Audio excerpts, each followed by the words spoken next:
Passez maintenant à la seconde question dans laquelle il faudra ici calculer les coordonnées du vecteur variation de position des deux OM qui nous servira plus tard lorsque nous aborderons les notions de vitesse et d'accélération.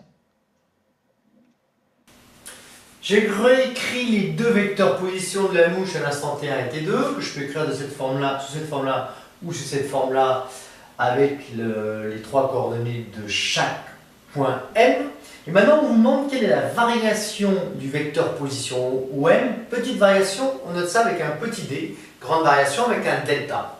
Petite variation, donc c'est ce qu'il y a à l'état final, c'est-à-dire OM2 moins la position initiale OM1. OM2 moins OM1. Que vaut OM2 moins OM1? Eh bien, OM2 moins OM1, c'est égal à quoi? C'est égal à OM2, vecteur OM2, plus vecteur M1O. Vous savez que le vecteur moins OM1 est égal au vecteur M1O. D'après la relation de Schall, que nous donne cette petite variation de position, de vecteur position, eh bien c'est égal à M1O plus OM2, ce qui nous fait quoi? Eh bien M1, M2. Le vecteur M1, M2, que vaut-il? Ce sera le vecteur qui sera représenté ici. Vecteur variation de position entre l'instant T1 et l'instant T2.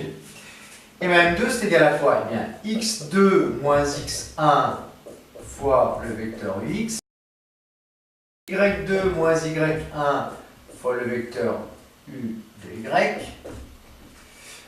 plus z2 moins z1 fois le vecteur uz, vecteur unitaire. On remplace par les valeurs numériques. Vecteur M1, M2 est égal à donc quoi? x2 moins x1, c'est-à-dire 8 moins 5, 3 fois u de x, plus y2 moins y1, moins 4, moins 1, ça fait plus 1, ça fait moins 3, donc moins 3 fois u de y.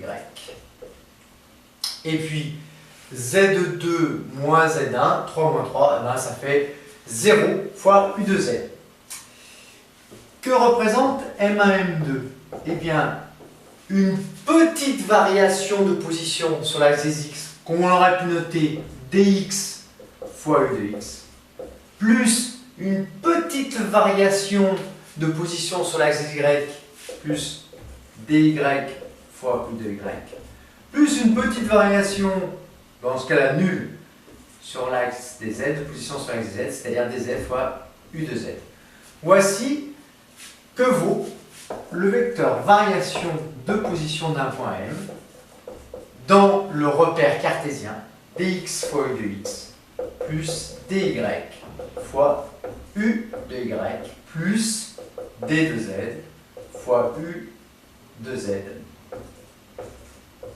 en généralisant sur les trois axes.